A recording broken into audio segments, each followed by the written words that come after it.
Ah, the 1990s. What a time in cricket. How do you even explain to the younger generation the marvel of Sachin Tendulkar's blue-shod form prancing down towards the green, yellow and blonde blur of Shane Warne as the dust swirled around them, and collars shot out of each side of television sets that were deeper than they are wide? The West Indies were still fearsome. Spin bowling was sexy. They gave out motorbikes and cars as series awards. And Chris Harris qualified as a top all-rounder. Okay, if you're a Gen Z kid and you hear one of us millennial uncle types going into that kind of soliloquy, here's one question that will shut us up. If the 90s were so great for cricket, then how come they gave us the Champions Trophy?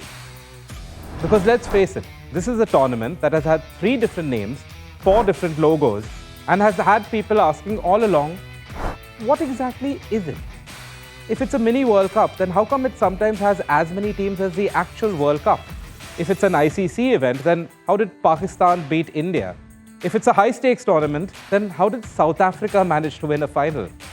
What do you mean there were once 2 finals and the trophy was still shared?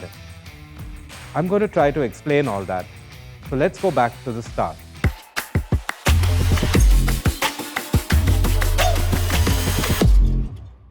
In the 1990s, there was this cricket administrator named Jagmohan Dalmia. The guy was awesome at business and making money. His marketing brain and deal-making made the Indian Cricket Board the richest in the world. You want to know how influential this man was? When Sourav Ganguly became captain of India, Jeff Boycott was asked if he had now ascended from the Prince of Calcutta to the King. And Boycott said, "Oh, no, no, no. Ganguly is still the prince. The king is Jagmohan Dalmia." Now, by 1998, Dalmia had moved on from the BCCA and become chairman of the ICC. And he went, look, big ODI tournaments, that's where all the money is at, and a World Cup every 4 years is just not good enough. We've got to have something in between. And so was born the Wills International Cup. Because, you know, International Cup has completely different implications from World Cup. Now, this was to be a knockout tournament featuring 9 teams. Wait. 9 teams in a knockout? This is already getting weird. So yeah, they actually had to open the tournament with what they called a pre-quarterfinal. So New Zealand and Zimbabwe had to play for a spot in the quarters while everyone else was already waiting there. And it gets stranger. See, Dalmia wasn't just a wheeler-dealer, he had a genuine passion for cricket.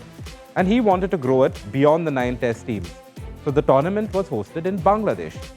Except Bangladesh weren't actually playing in the tournament. Anyways, South Africa beat West Indies in the final, and the tournament made $10 million in revenue. So it was going to stick around for a while. 2 years later, the ICC decided, okay, we've got to somehow differentiate this tournament from the World Cup. So they said, here's what we'll do. We'll call it ICC Knockout, just to make it clear that this tournament is a knockout, completely unlike the World Cup, which is, well, I mean, also kind of a knockout, but that has a league phase at the beginning. Anyway, the 2000 knockout was held in Kenya, and this time the ICC actually had Kenya and Bangladesh playing. And there was a $1 million cash prize announced for the winners. So far, so good. And it got better for the ICC when India, the most followed team in the world, actually beat world champions Australia in the quarterfinals. Sourav Ganguly was regal as captain. Sachin Tendulkar told Glenn McGrath he was going to hit him out of the ground, and then did. An 18-year-old Yuvraj Singh slapped around McGrath, Lee and Gillespie while chewing gum. A 22-year-old Zahir Khan destroyed Steve Waugh's stumps with a Yorker and then roared in his face. And the mighty Aussies were sent home early. Even though India eventually lost in the final, this was now a tournament that 1 billion people cared about. And so, of course, the next time it rolled around, it was no longer a short knockout hosted in an associate nation. It was now an 18-day affair with 12 teams, which was exactly the same number as the most recent World Cup. So not much of a mini anything then. And it was hosted in Sri Lanka. The tournament goes to plan, with India and host Sri Lanka making the final. And then, the now infamous story of 2 finals and no result. Final 1 begins in Colombo, September 29th. Sri Lanka make 244. After 2 overs of India's innings, rain hits. The day is washed out. No worries, there's a reserve day. We'll come back and finish the last 48 overs the next day, right? Except back in 2002, the rules for abandoned games was that you had to actually restart the match on the reserve day. In the restarted final, Sri Lanka scored 222. India got to 38 for 1 in 8.4 overs before the Sri Lankan monsoons arrived in full. And Sanath Jayasuriya and Saurav Ganguly had to share the trophy. Just 5 months or so after the Champions Trophy, there was the 2003 World Cup. And barely a year on from that was another Champions Trophy, this time in England. Now, I know modern fans who've just watched Tim David skip from the BBL to the ILT20 to the BPL in a fortnight will be befuddled as to how one tournament a year could possibly precipitate cricket fatigue. But us millennials needed long gaps between tournaments. We had to, hand paint scenes from matches to put up on our walls and replay all the games, of course, in book cricket to see who won that version. You won't get it. So, the 2004 Champions Trophy was actually struggling to sell tickets. And it didn't help that the early phase saw complete mismatches, like Australia versus USA, who had been included as part of the plan to grow cricket there. Australia chased USA's score in just 7.5 overs. England thrashed Zimbabwe, South Africa battered Bangladesh, Pakistan steamrolled Kenya, and we had to wait till the second week for the tournament to heat up. There was a surprise at the end though, as a West Indies side some feared was in decline, beat an informed England in a thrilling final, with Courtney Brown and Ian Bradshaw putting on a stunning 71-run 9th wicket stand at the Oval. But the ICC still knew that it had to do something about dwindling interest in the Champions Trophy. So for the next one, held in 2006 in India, they took all the mismatches out of the main tournament and then just stuck them into a separate qualifying round at the start of the tournament, thus making the tournament longer than ever before. The stadiums in India were about 10% full for the qualifying rounds, and once the hosts actually became a part of the tournament, they crashed out in the group stage. Australia just did Australia things and cruised to victory in another rain-hit final in Mumbai. And then they did another sort of Australian thing and shoved the BCCI president Sharad Pawar at the trophy celebration to get him off the stage. The Indian press decried the Aussies as arrogant and rude. Pawar called them uncivilized and demanded an apology. Even the usually diplomatic Sachin Tendulkar went as far as to call it uncalled for. Wasn't this the trophy meant to popularize cricket globally? Well, drama does sell. But you know what sells better? India winning a cricket tournament. And after MS Dhoni's side won the 2007 World 2020, it became clear that that was the format that was destined to take over. So by 2009, even after just 2 seasons of the IPL, a long, bloated ODI tournament, it was just never going to work. The ICC finally trimmed the fat and kept the addition to just the top 8 teams, who would be split in 2 groups, and then the top 4 would duke it out in the knockouts. The whole thing would last just 2 weeks in South Africa. And guess what? A tight tournament actually worked.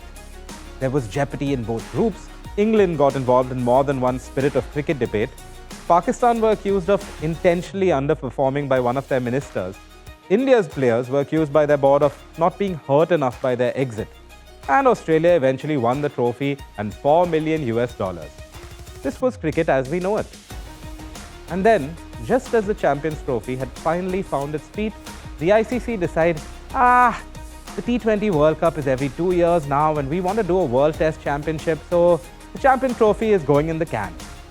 A whole year before the 2013 edition, the ICC announced this would be the last one. It would be in England, 8 teams, same format as last time, and that would be it.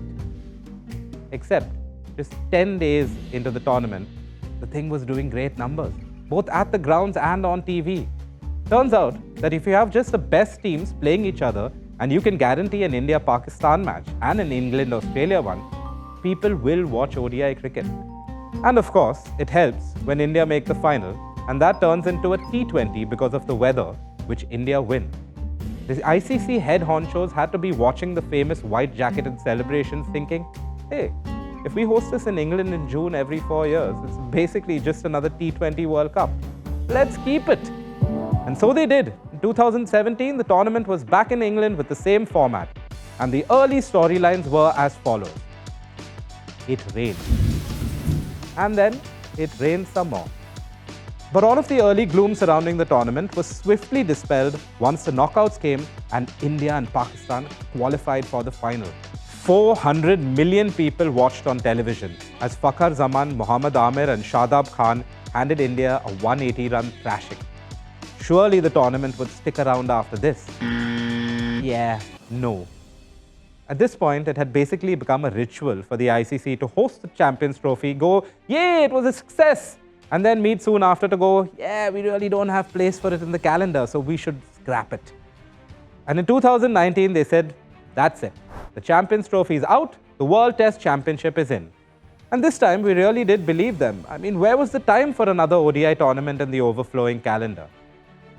But the Champions Trophy has always defied logic.